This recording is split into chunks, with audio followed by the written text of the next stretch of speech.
Je m'appelle Claire. J'avais 29 ans le jour où mon monde a été bouleversé. C'était un matin frais, l'air semblait neuf. Je traversais une rue familière quand une voiture est apparue de nulle part. L'impact a été soudain une secousse violente, puis je me suis retrouvée ailleurs.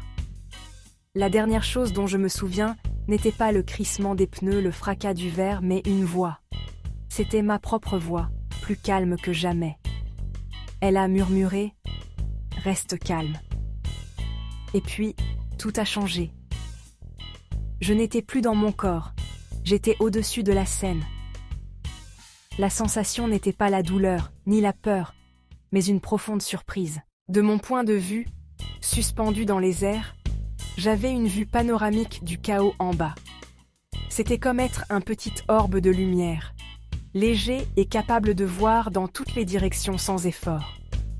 Je pouvais voir le visage inquiet du conducteur qui m'avait heurté, les larmes coulant sur les joues d'une femme qui s'était arrêtée pour aider, les lumières clignotantes de l'ambulance se reflétant sur l'asphalte mouillé.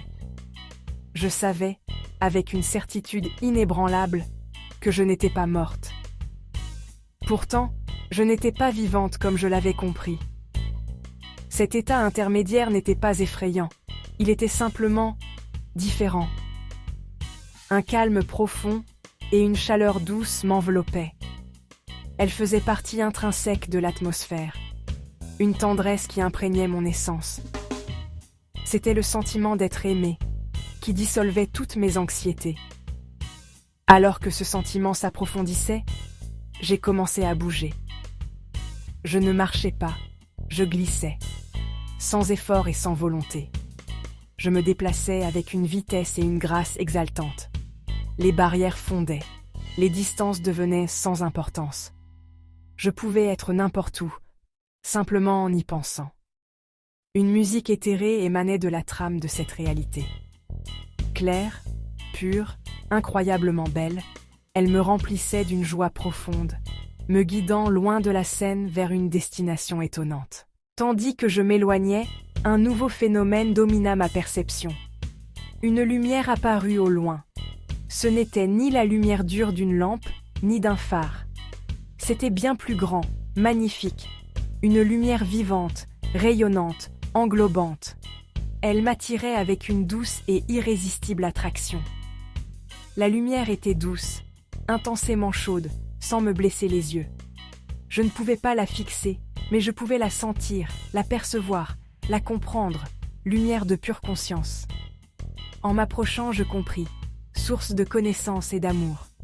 Elle communiquait, sans mots ni sons, par pur sentiment.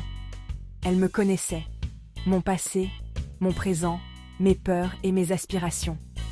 Il n'y avait aucun jugement, seulement acceptation et compréhension. Plus j'approchais, plus je ressentais un retour à la maison. Au sein de cette radiance, une présence m'attendait. Amour pur et paix.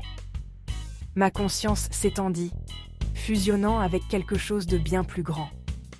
Je compris, cette force aimante est le fondement de toute existence. La présence me montrait des images, une revue de vie, non chronologique, des moments spécifiques. Je me voyais enfant, tenant la main de ma mère.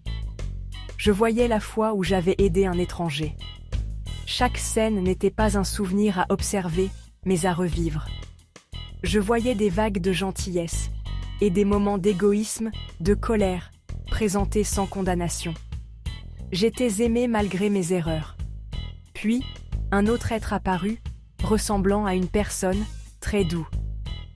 Il me sourit, tendit la main et prit la mienne. Sa main était une énergie chaude et claire. Une paix profonde m'envahit. Je savais que je pouvais rester ici. L'idée était incroyablement tentante. Mais les visages de mes proches apparurent. Ma mère, mon frère, mes amis. Pas comme une exigence, une connexion, un lien d'amour. Je restais liée au monde laissé derrière moi. La pensée de ma famille était une encre puissante. Le visage de ma mère et le rire de mon frère remplissèrent mon cœur. Mon voyage avec eux n'était pas terminé. Il restait des choses à faire, des mots à dire et de l'amour à partager. La présence maintint l'espace. Le choix était le mien, dans une clarté parfaite. D'un côté, une paix indescriptible. De l'autre, la lutte. Mais la connexion, la croissance, la beauté des liens. Je voulais terminer mon histoire, dire au revoir en temps voulu, voir mon frère vieillir. Avec une douce résolution, j'ai choisi de revenir. La présence acquiesça d'un accord aimant. Le retour fut rapide et surréaliste, comme être tiré en arrière à travers un tunnel. S'éloignant de la lumière brillante, vers un point de lumière focalisé. La musique s'estompa, remplacée par un son sourd grandissant. La chaleur recula. Une froideur lourde prit sa place. Je revenais dans la sensation, la limitation et le temps. Les derniers instants furent une collision de deux réalités.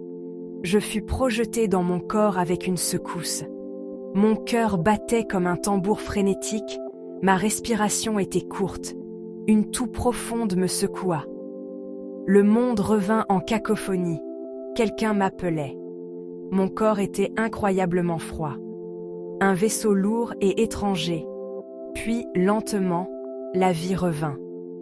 Des larmes coulèrent.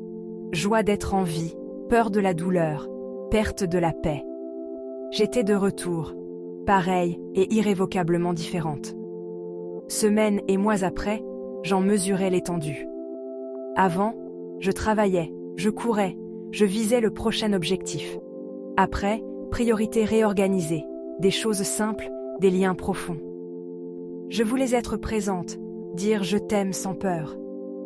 J'ai trouvé d'autres témoins, un fil commun de paix, de lumière, d'amour.